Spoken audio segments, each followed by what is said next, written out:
Alright.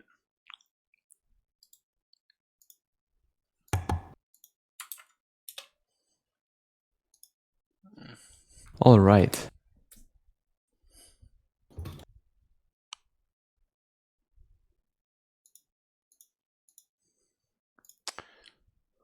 And so...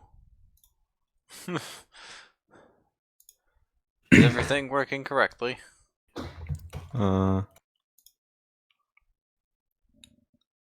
Well, it seems it's working just the same as last time. Yep. Well, it seems it's working.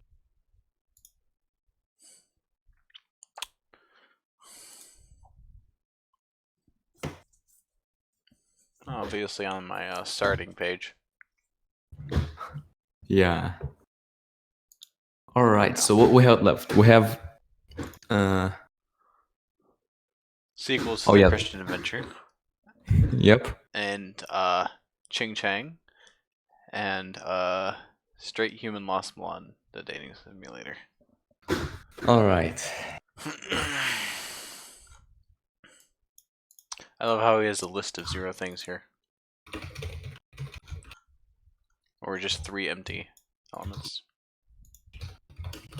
Also in Comic Sans. Only chapters 1, 2, and 3 and 21 are a complete. Lol. Click the things on the side. Urban. Sir, this is a PDF. Yeah, that's. In Google Docs it worked.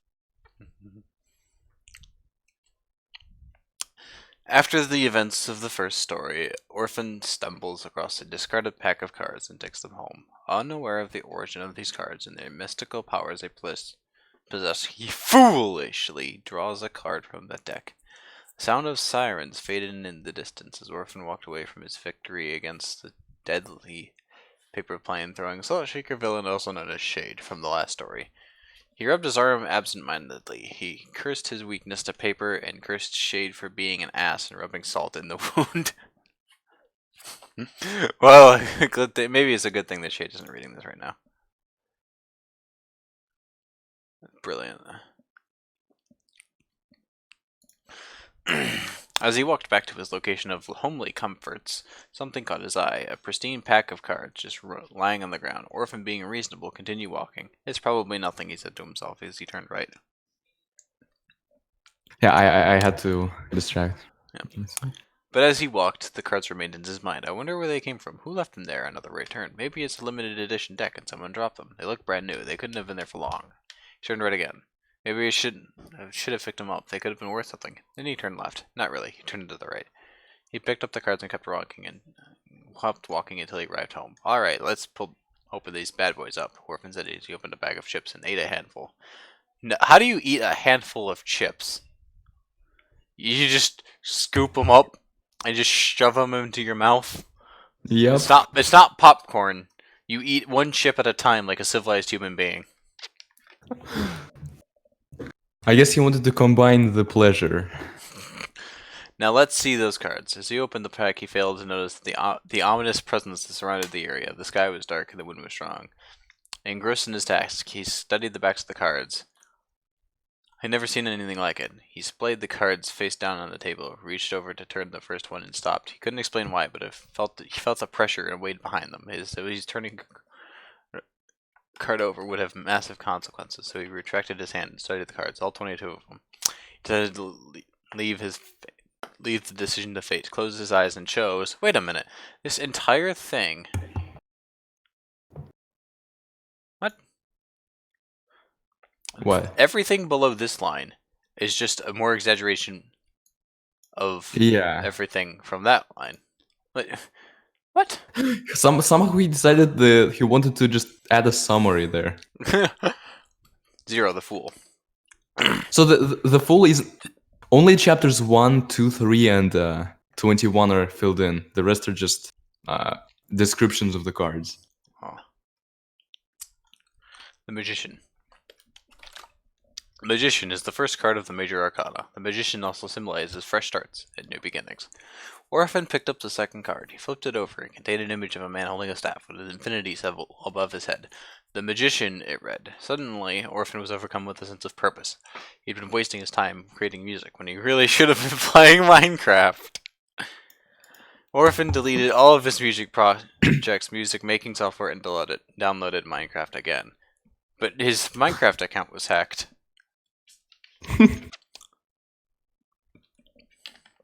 He sat back with a sigh of contentment, a fresh start, a new beginning. He could realize his ultimate dream of playing Minecraft for a living.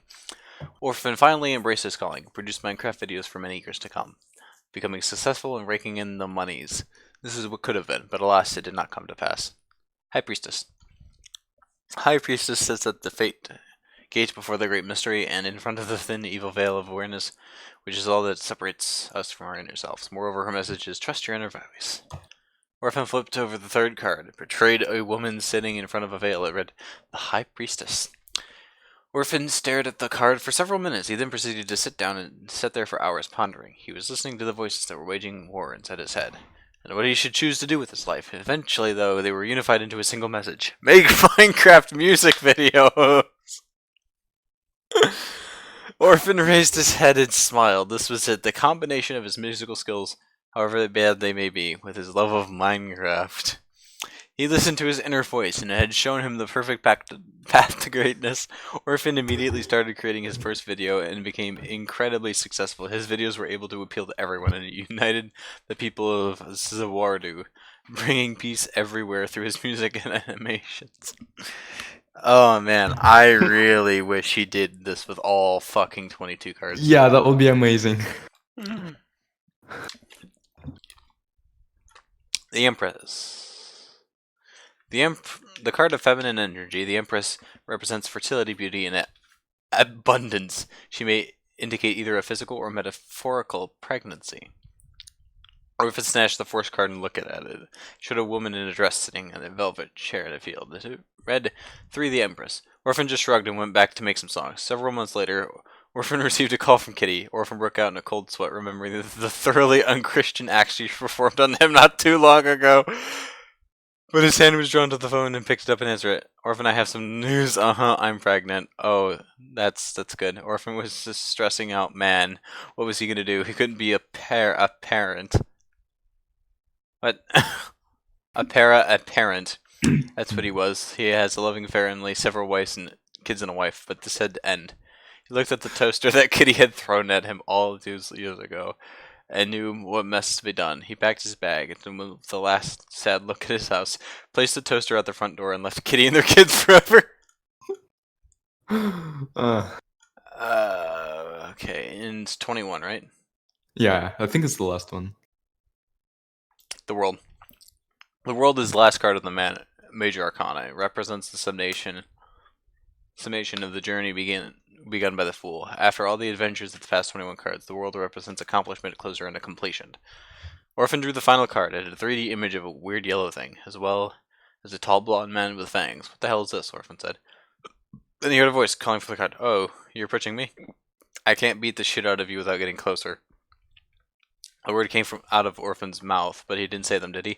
Oh, then come as close as you like. Suddenly, the yellow thing emerged from the car. Zawardu! The man shouted, and Orphan was on the ground on the other side of the room, heavily injured. He looked up. The man was standing in his room. You are not worthy of being defeated by the world's power, Joe Jorphin. Enough of this. Is this it? Is this where Orphan is defeated? No, it can't end here. Summoning his remaining energy, he lunged at the yellow creature, but he didn't move. Instead, a figure in a pure silver armor lunged and struck. It turned around, revealing a creature clad in armor and adorned with a pot on its head. It held a flash sputter in its hand. It was Silver Pothead, summoned by Joe Jorphin to defend him. Orphan got to his feet. The real battle was about to begin to be continued. Alright, this is nice. What? This is some sort of a JoJo reference. Yeah. 3. Good job. You made a 3-page story in 11 pages.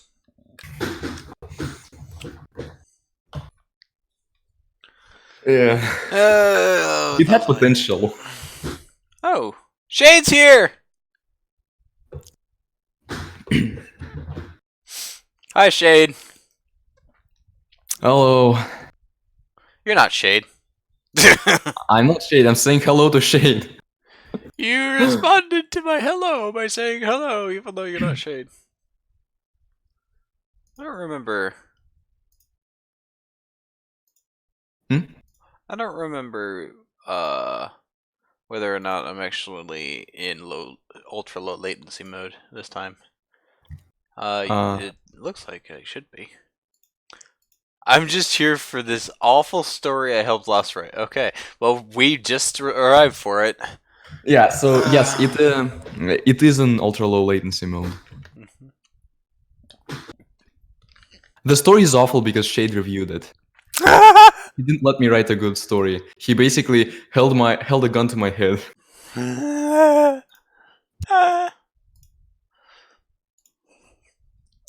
Alright. Author Lost Mon, editor Shady Moose. Contents, chapter. Don't name the chapters or anything. There are 6 chapters.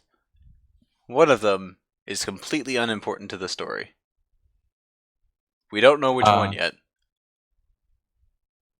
Is that a prediction? Yes. Do you think you could pull the thing that you pulled with Orphan's story and just predict everything? Oh man, Shay should have been around for that. It was hilarious. Oh yes. Yeah, he would have had a field day. Hands in the air like you just don't care.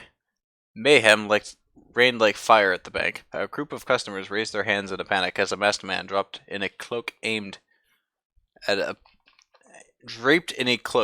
his pistol at them. The omnipresent alarms pierced through the air into everyone's eardrums. That is how sound is made. A body lay on the floor in a security uniform, a bullet hole in the dead man's head. Chaos ensued. The cloaked robber frantically ran from vault to vault, opening it and grabbing whatever vills he could harvest. Security cameras had all been shot out of order. Through the wail of the alarms emerged another alarm. Police sirens drew nearer. The intruder scurried toward the front doors just as a police car rounded a corner and armed men poured out of it. Raise your weapons and they die. The alarms failed to drown out the burglar, who shouted at the top of his lungs as he aimed his pistol at the bystanders still trapped in the bank. The policeman made no move, and his scream mingled in the disarray of sounds inside of the building. The head officer slowly raised his walkie-talkie to his mouth and uttered something into it. Without warning, from the ceiling fell a dark figure in a police outfit. He slammed down into the floor, feet away from the robber. The policeman lunged forward and slapped the gun away from the robber's hands with one swift motion. Immediately afterwards, he attempted to tackle him, but the evader managed to jump out of the way and unsheathed the second gun. Aha! The rock to my helicopter. I'm going to keep making that reference.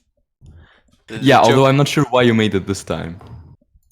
I have a second one. Fuck you. Oh yeah, good thing I always carry 2 guns. Anyone get that reference? Good thing I always carry 2 guns. I don't remember where that's from. It's a ProZD video. Huh? A ProZD video. Oh, right. Where your choices don't actually matter. Oh yeah. In the heat of the moment, he desperately shot in the officer's direction, and the bullet whizzed past his head. The officer caught up to the robber, aimed a punch at his head, and screamed out a profanity as his hand hit metal under the robber's cloak. What? However, the robber also suffered from the impact and fell to the ground in the process of frantically aiming his gun with his shaking hands. This sealed the matter, as the officer used his non-wounded fist to disarm him and pressed his foot to the robber's chest, pinning him to the ground. Entrance clear, the victorious officer screamed, and on cue the rest of the police force rushed into the bank. They shackled the subdued burglar, led their witnesses out of the bank, raised their voices at the terrible bank officials to turn off the still wailing alarms. Terrible. The officer wasn't so much tired from the skirmish. He fought in longer and more exhausting ones as he was stressed from the odds at stake. He was no stranger to near-death scenarios, as he had come to expect from his job. Still, even if it had been his 100th time, he could hardly shake it off as a stroll in the breeze.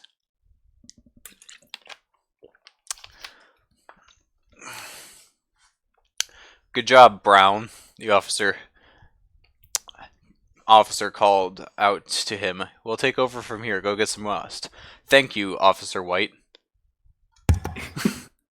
I'm gonna go sleep with Officer Yellow now.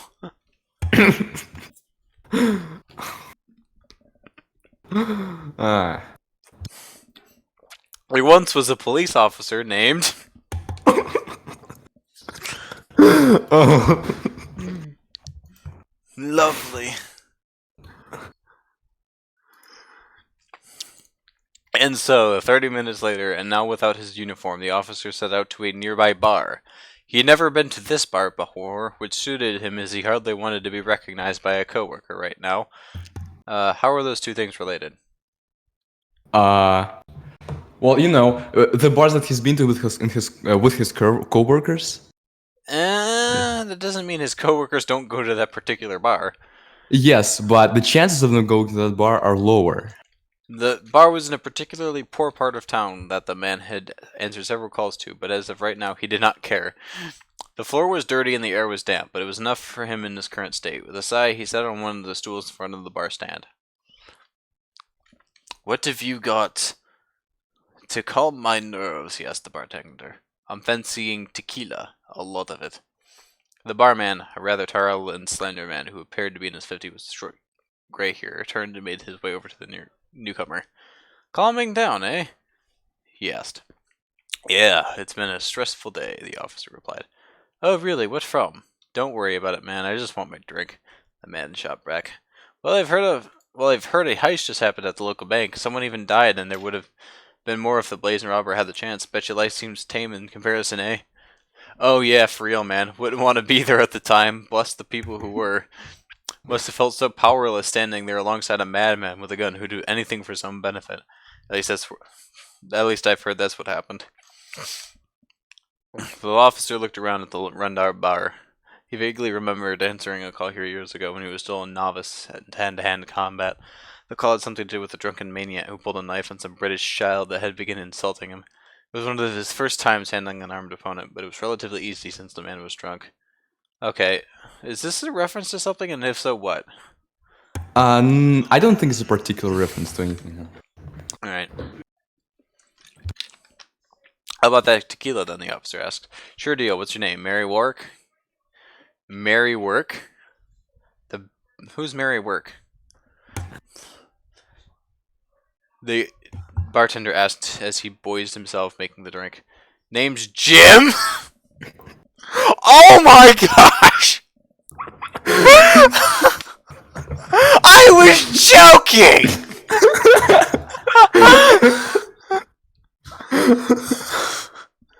I was joking! I know, right? I was like, oh, you just went.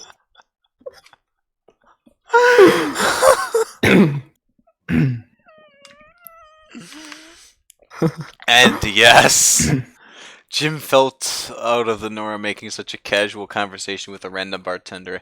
As this sort of thing rarely happens in his line of work, the man reappeared behind the bar with a nice cold Bloody Mary. And you can call me Bob, he answered, sliding the drink across the stand. What are the odds for me to meet someone with a name almost as uncommon as mine? Jim snickered. Really?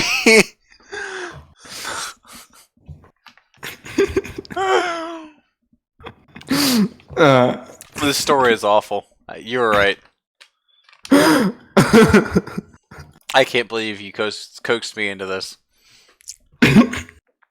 Yes, so okay, so Shay suggested the words not Shay, Jim snickered, but I changed it to sniggered because that's also a word, that's a word with the same meaning. At least this bartender had a sense of humor. He might just get a bit comfortable here. Hours passed as the sky outside darkened, and all the stress from earlier today was wasted along with Jim. He sat and drank, occasionally striking a conversation with Bob and other customers, remembering to say nonchalant and not reveal any unnecessary information left and right. Behind him, he could hear two people talking, or rather, one person telling about his plans for his upcoming presidential campaign. Hey man, I gotta run. I got a meeting for an apartment to share, and I'm late, Jim said after checking his watch. Sound good. Sounds good, and say, if it doesn't work out, hit me up. Mine's big enough for two, Bob replied, handing Jim a card with his phone number, because he just so happens to have that on him. Well, he is the bar owner after all. He is? I thought he was just a bartender. I get okay, yeah. Well, never mind, but that's still.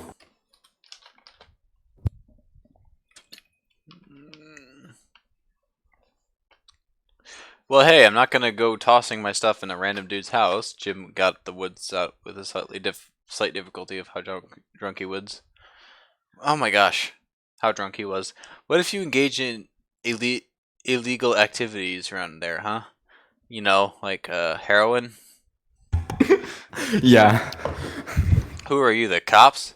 Bob chuckled. Of course not. And hey, that was just an offer, seeing as you're looking for one. Alright then, you should probably be on your way. As Jim left the bar, he looked up once again at the card. It didn't even have Bob's last name on it, only Bob, along with the name of the bar and a phone number.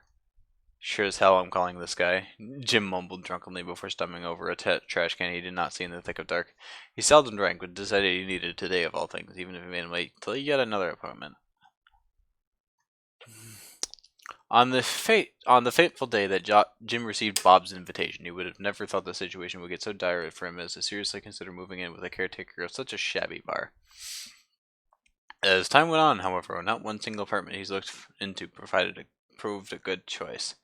One was old with filthy furniture and so much dirt on the walls that Jim wondered how anyone would live there, not to mention have the audacity to open the place up for others. Another was fancy, but cost a humble buck more than he could afford at the moment. Jim had been on the brink of striking a deal with a seemingly pleasant inhabitant of a cozy, though foul smelling flat before finding out it was used as a goat farm. What?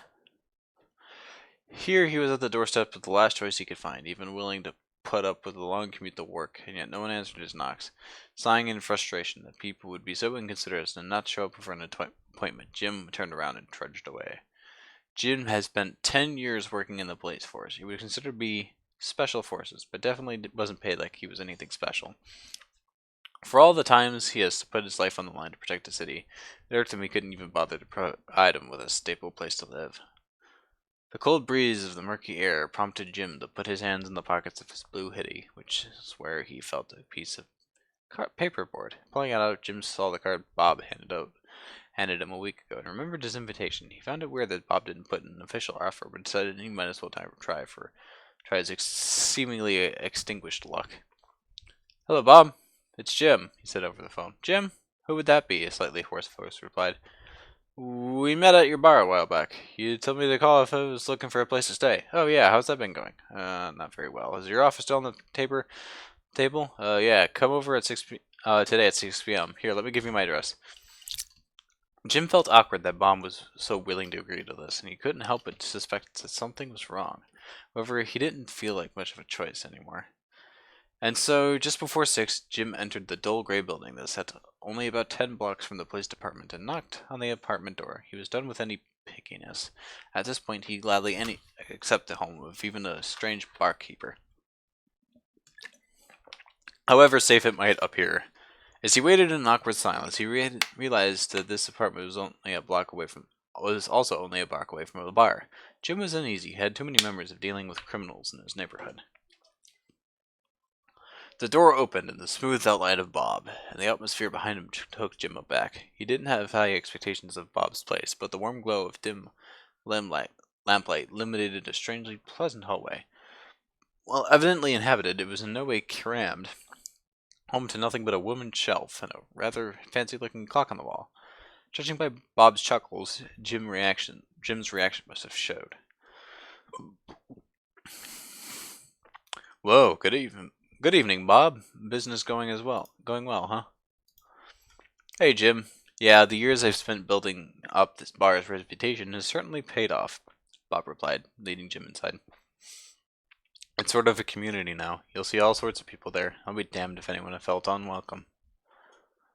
"But not enough to invest making the damn bar cleaner, huh?" Jim instantly realized that the question came off as rude, but Bob sounded up perturbed as he answered. "There's an identity to the bar, you could say. A design renovation or increased effort to keep it clean could hurt business rather than help. In other words, plenty like the place as it is. Bob did not expand on the thought, leading the uncomfortable idea to Jim's mind that many of the bar's frequenters were criminals. If that were true, Bob was likely a criminal as well. Jim took a deep breath and decided not to jump to extreme conclusions this early. Foreshadowing, probably. We'll see. Yeah.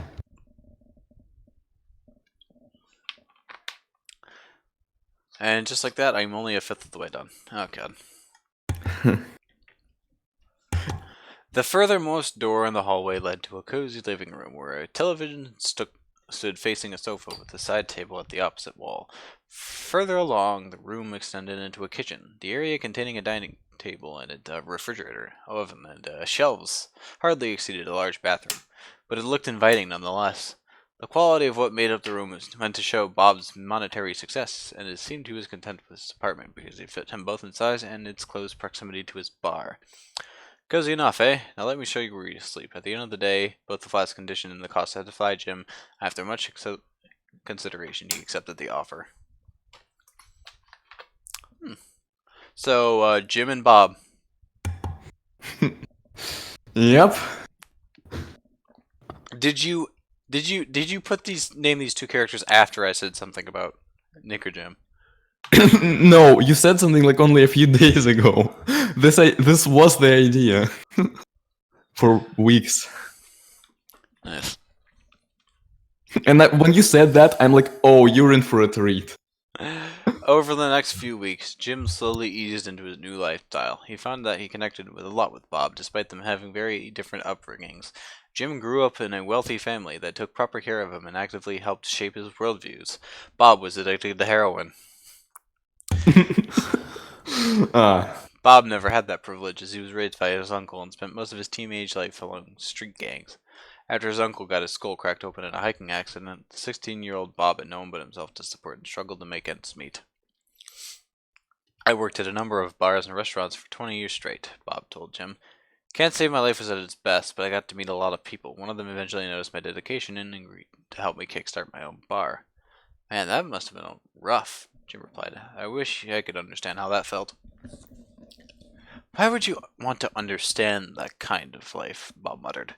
Well, I spent the last 10 years of my life hunting down people who grew up with nothing. The thing that's always bothered me the most is I can't understand why they do the things they do. I mean, look at you. What do you mean? Bob quickly asked. You had nothing just like they did. And look how off you are now. Oh, right. I think many of them don't believe they even have a choice. For the longest time, I didn't think I had one. Yeah, that must have sucked. After a short pause, Bob piped up. Wait, you've been hunting criminals for the past 10 years. I had a feeling you were a cop. Oh, whoops, guess my cover's blown. Jim said sarcastically, finally feeling at ease with Bob. Bob enjoyed hearing Jim's stories about the criminals he's taken down. I can't even begin to tell you how many times I've been called into the local bank, Jim told Bob. It's like a part of a sport for people to rob it. I've gotten into well over a dozen shooting matches. On lucky days, the robbers happen to be rookies who think they can pull a knife on the tellers and leave scotch-free. Not very smart of them to bring a knife to a gunfight, eh? Bob noted. Yeah, I learned the most important lesson about being a cop at that bank. January 14th, 7 years ago. I still remember that exact date. I busted through the bank doors with a riot shield and took cover behind a desk. Nothing too different from what I normally do, but behind this desk was a woman. Now, she wasn't dressed like a bank employee, and she had a little girl with her that I assumed was her daughter. She asked me in the scared voice if she and her daughter would be okay. I, being all high and mighty and drunk off the adrenaline rush, said yes, and they should run to the doors to escape since some other officers had the robber's attention. So she frantically runs to escape in slow motion. I see the bullet pierce her side, and she fell. Holy crap, Bob said. I'm sorry you had to live through that.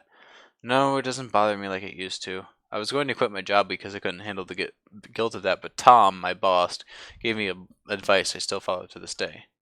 And what advice was that? Bob asked, genuinely curious. He said that the greatest men are those who have lost the most, and this was an important step in me becoming a better person. Wise words, Bob said. I can understand that. You see, you know the story is good because I'm not saying anything. Uh, yeah, after Orphan Story. Uh, all right. But thanks. Yeah, sorry to drag you down with my sub stories. I'll tell you a funny one. No, you're fine. Bob quickly replied, alright. Once I got a call from a grocery store that someone tried to rob with a katana. I choked on my own tea when I heard it. Half expected him to commit Sudoku when he saw us arrive. Sudoku, huh? Don't you mean seppuku? Bob chuckled. Apparently you face some extreme baddies. Oh, want to hear extreme? How about that one time I jumped down from the ceiling of a bank and tackled an armed robber, narrowly avoiding death? That was the day we met, too, if I remember correctly. Jim took great pleasure in sharing his stories now that he had someone who listened to them. But that's nowhere near a kid I faced last year. Chap was launching puppies and kittens into the sky by their tails. Needless to say, I gave him an extra special whooping. The big brown surprise, Tom called it. Bob started laughing hysterically. You make fighting criminals sound amazing, he said in between his bursts of laughter. He settled down. Well, most of the time anyway.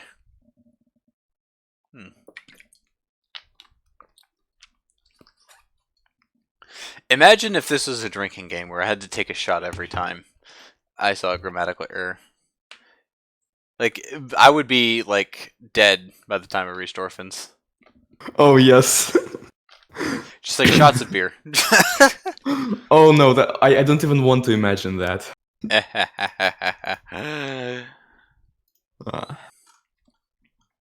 Yeah, but sometimes things can get borderline stupid. For example, I once mistook an owner of a fast food restaurant for a burglar, breaking into it and brought him straight to the station by force.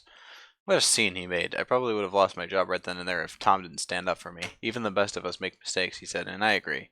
It's easy to put down others for their flaws and overlook our own. I hear you, man, Bob answered.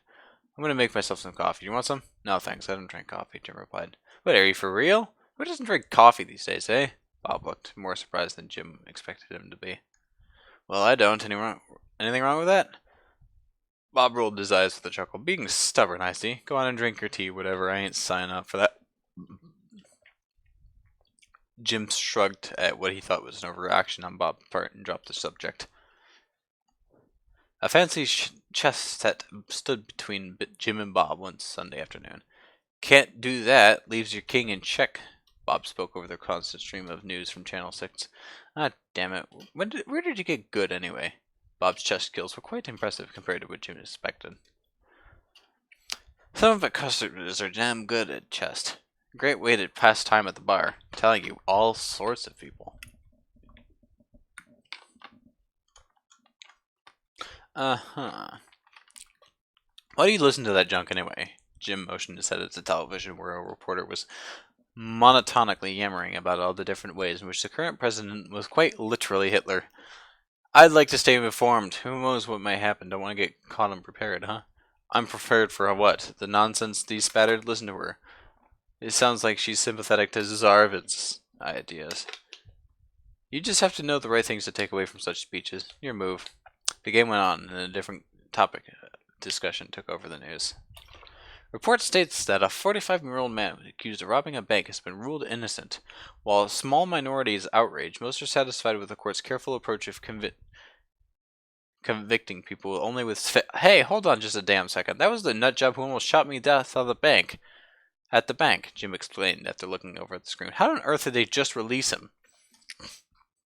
Bob looked at the television and frowned. Wouldn't be surprised if that's the truth you're telling.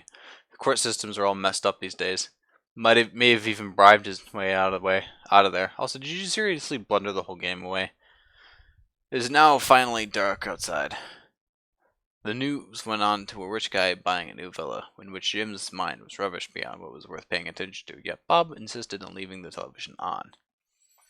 Have you ever felt like nothing really matters sometimes? Like there's no end goal to it all? Bob asked in a tired voice. A while later, Jim replied, "Yeah, we just watched Asteroid. We just read Asteroids by Retired Orphan." Oh my gosh. I'm such an asshole. Sorry, Orphan. Seems I like I've come to relate. seems like deep existential thoughts for a bar owner. Jim chuckled. Personally, he could not relate much. One of the core reasons he became a police officer was that, for him, what he did truly mattered. He put up with constant risking his life for little pay, knowing how important it was for people around him, most of whom didn't even realize it. Soon, Jim got up and told Bob he'd be off to bed, as he has to work tomorrow. Just as he came back from taking a quick shower, a male reporter appeared on the news with an announcement. Eugene Streslov, a candidate for the upcoming presidential election, has just been found shot dead in his home. Police officials say this was likely a politically motivated murder and will investigate further. Jim stood still and strained his ears, but gave up hopes for any more information as the reporter moved along to linking the murder with a clearly terrible job the president was doing. Jim's phone went off. He checked it and saw a message from his boss, Tom Rogers, telling them that he'd be needed for a case tomorrow. He had a feeling he knew what the case was. That guy has been to my bar at least a couple times, Bob said in an alarmed tone. I expected something like this to happen in the near future. Has he? It's truly unfortunate, man. This means I really should go get to bed. Tomorrow will be no easy day at work for me. And with that, Jim headed to his bedroom and quickly fell asleep. Alright, so is this story going to go anywhere? No.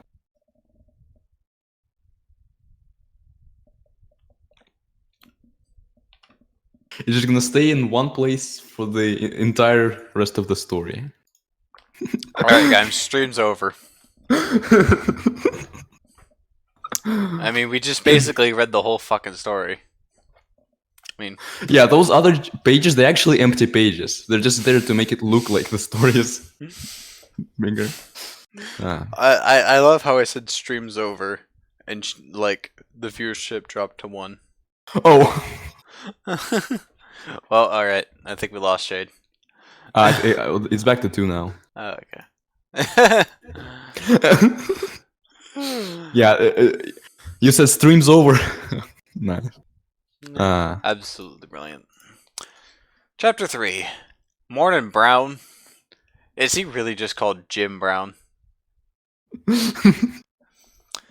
Jim's head officer, Tom Rogers, nodded to him as he walked in. Tom had short brown hair, and his face littered with scars that he told the tale of plethora of work experience. The only 2 people already in the room were Tom and Oswald Reginald?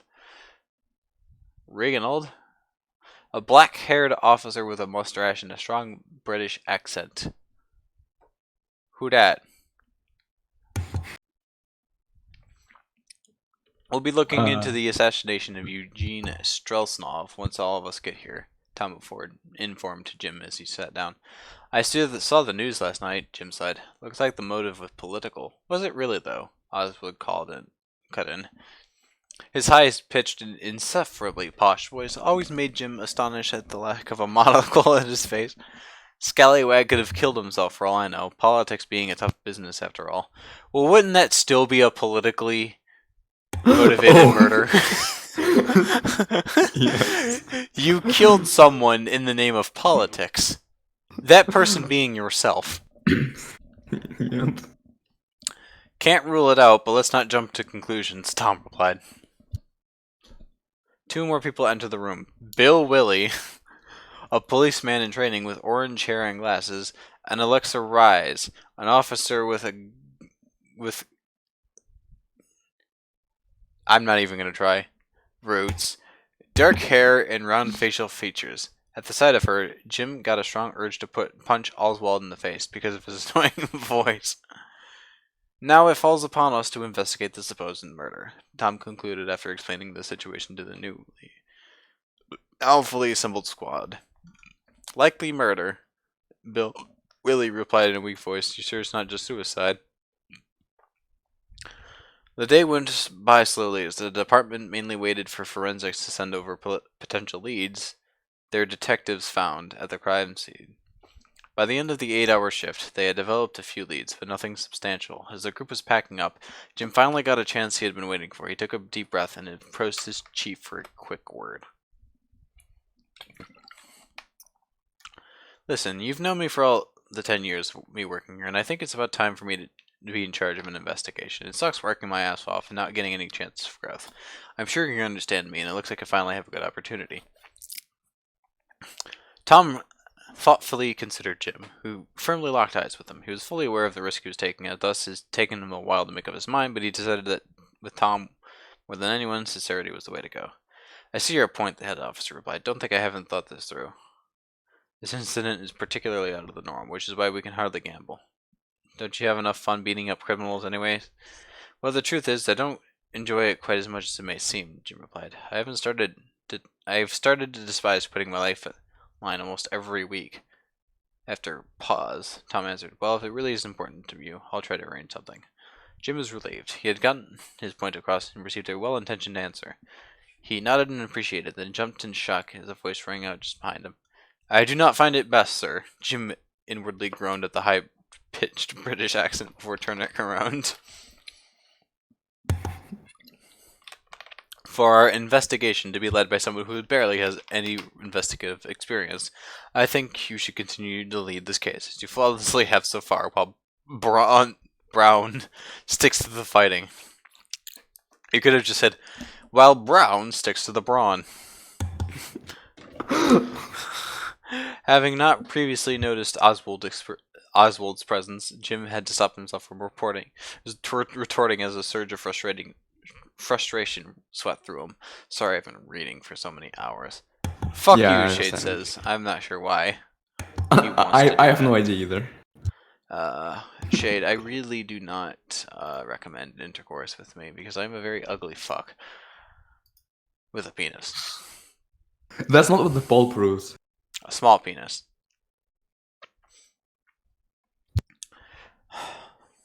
Good observation, Reginald. Perhaps it is best we devote ourselves to the investigation itself for now. Put Brown in charge of one that is not potentially as serious as this one. Don't worry, Brown. You'll have plenty of other chances. I'm heading out. See you all tomorrow. Tom walked out of the room and followed closely by Oswald. Discouraged and frustrated, Jim looked around to see Bill Willie looking at him. He had overheard that discussion too. He seemed to realize he made Jim uncomfortable and quickly nodded and fell his farewell and strode out. The only other person in this room was Alexa, who was just about done packing up. Hey, wanna go out to dinner today? Jim said as he approached her. He didn't care right now if she turned him down, but the potential of a good night with her maid had been a good remedy for how he felt right now. She stood up and her mouth formed a mild smile. Sorry, Jim, I've got plans for the night. I'll see you tomorrow, though, she said before vacating the room. Jim hastily headed home that day, feeling thoroughly downcast. He passed through what sounded like an ongoing festival, not bothering to look around and check what it was about. Though the walk home wasn't unbearably long, he wished to get inside sooner, away from the cloudy weather, and make himself a cup of steaming black tea. Now you alluded to Jim Brown drinking tea earlier, but you didn't actually explicitly state that he actually drank it. So, So, why did he want to be an investigator in the first place? He had given the matter a great deal of thought over the years, being consistently denied the chance. While he was satisfied with the impact he was already making, seeing more inexperienced and sometimes even poorly intentioned people rise up in the hierarchy irked him. He realized he could truly help out on a larger scale if he was put in the position of an investigator, since so many others couldn't seem to get it just right. There must have been a reason that he remained at his current position, as if glued to it by circumstances outside of his knowledge or control. Jim was eventually snapped back into reality as he realized he was heading down an unfamiliar path. It seemed that today, while lost in thought, he didn't follow his usual route home. Moreover, he had not seen a single living soul for the last 5 or so minutes of his journey. He found it suspicious, but dismissed it, thinking that everyone must have gone for the festival that had passed earlier. Deciding to continue on his way and find the shortest path home from here, he gazed around to see familiar buildings, sped up his walk, absent-mindedly looked around and continued looking forwards. But as he stopped dead in his tracks, as a wave of cold dread spread across his body, he backed several steps away and turned to face his right. A dark alleyway materialized in front of him. It's just there now. And on the ground lay a man. No, a monster. Its limbs sprawled at random angles, its open mouth revealing rotten teeth, and the whites of its great gaping eyes. reflecting brightly in the dim evening light. The terrifying expression of the face staring at Jim etched his way into its brain, scarring him more than any criminal he had ever had to face. Jim stood rigid and paralyzed, unsure of how to react to this beastly sight, but like a nightmare, this figure sprang into its feet and charged at him, brandishing a knife. Jim's hand flew towards his holster, but panic overtook him as his fingers grasped the air around it. He instinctively threw himself onto the ground to his right, dodging the attack. He did a somersault, making sure not to hit a trash can, popped to his feet, and ran at lightning speed away from the scene. He did not turn around until reaching the police station, where he fell onto the grass from exhaustion. Half an hour later, the entire squad stood before the station's door to answer to Jim's call. Since the forensics department had already left too, and Tom refused to call them, the group decided to follow Jim out to the scene of the crime. I mean, alright. The clouds had given way to the bright, scorching sun. Jim had picked up his handgun from where he had left it earlier, frustrated that, of all days, this is the day he had to forget it. He popped deeply and led the way. I thought his hand just missed it, so he didn't have it at all. No, that's the thing, that it wasn't there. He sighed deeply and led the way. They decided to walk rather than drive because the place where Jim was leading them was only a few blocks away. Darn sun's blazing hot, fellas. Tom grunted out as the five dragged their feet. Wouldn't fancy being Jim in this weather. What? With that, Tom gave Jim a pat on the back. Jim only chuckled. He had dealt with much worse racial comments in his life.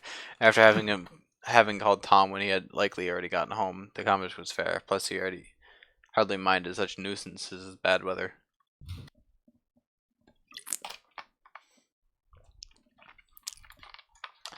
Excited voices and claps faded in as the group reached the town square, where the festival took place that Jim now paid more attention to.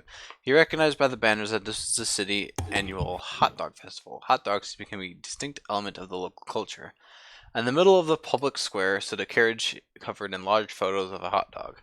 A young man with curly hair sat on the carriage, calling out, "Hot dogs, come and get some," as he hurriedly served his customers. The man was exceptionally thin. Bet he didn't eat any himself, Bill Willie noted with a chuckle. Jim's eyes then fell upon one of the horses pulling the carriage. The horse seemed particularly interested in the hot dogs, craning his neck to catch their smell and occasionally snorting. Jim's forced his eyes and mind away from the sight. He didn't want to put his monstrous attacker to have disappeared while he stood there, occupied with peculiar horses. Damn, we're not even halfway done yet. You did get the reference, right? A horse named Hot Dog? Yeah.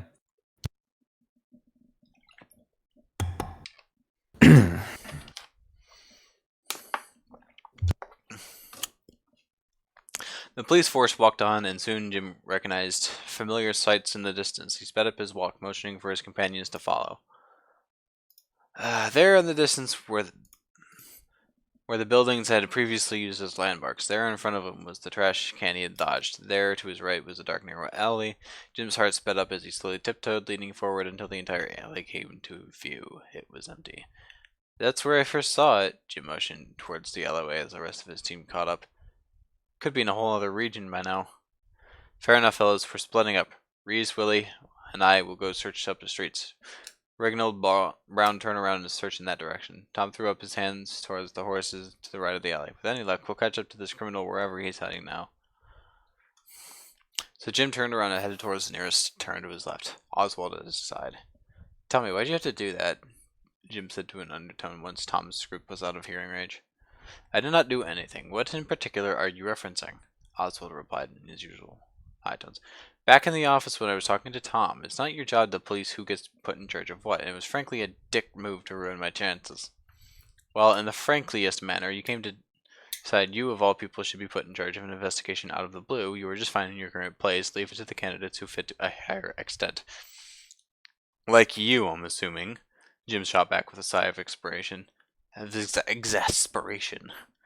mood today had seemingly reached an absolute low, with his sweltering sun not helping as he dragged his feet, struggling against the abnormal weather.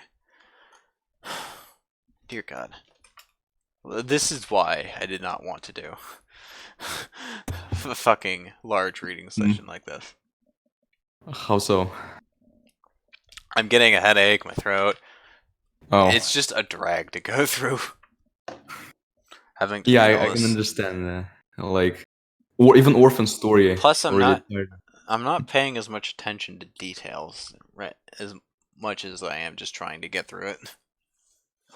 Maybe we'll take another break. Nah. I want to get through this. I don't want to be at this all day. And besides, if I can get this done by time Mom gets home, that'd be great. They took the nearest turn left and emerged onto a side street narrow enough for the houses to block out the sun. Cursing with relief, Jim slowed down and took a look around. The street housed a number of decently appealing stores on the right, as well as children's playgrounds on the left that time had not yet managed to ravage. A man sat on a chair next to one of the storefronts playing a melancholic melody on a harmonica. Oh my gosh. On a harmonica. For a fleeting moment, Jim even forgot what he was here for. Then he came to his senses and walked on. Oswald, having never slowed down, had long since passed the man on his chair in the playground. He looked back, motioned for Jim to catch up to him, turned and walked on. Jim broke into a run to catch up, quickly passing the sitting man. In the blink of an eye, he heard the music stop playing, and saw the man lunge forward at him out of the very corner of his vision before feeling a sharp pain in his shoulder and stumbling onto the ground. He daggered. Daggered. Ba-dum-ts. Fighting against any pure agony as pain consumed his entire being. His vision faded to darkness, and the sounds of the busy street faded away. He could not feel anything except for ever-present tormenting pain. His strength faded, and his thrashing limbs dropped loose, and the thundering sound that blurred in his vicinity note inside him must have been the triumphant holler of his demise. Wait, what? Hmm?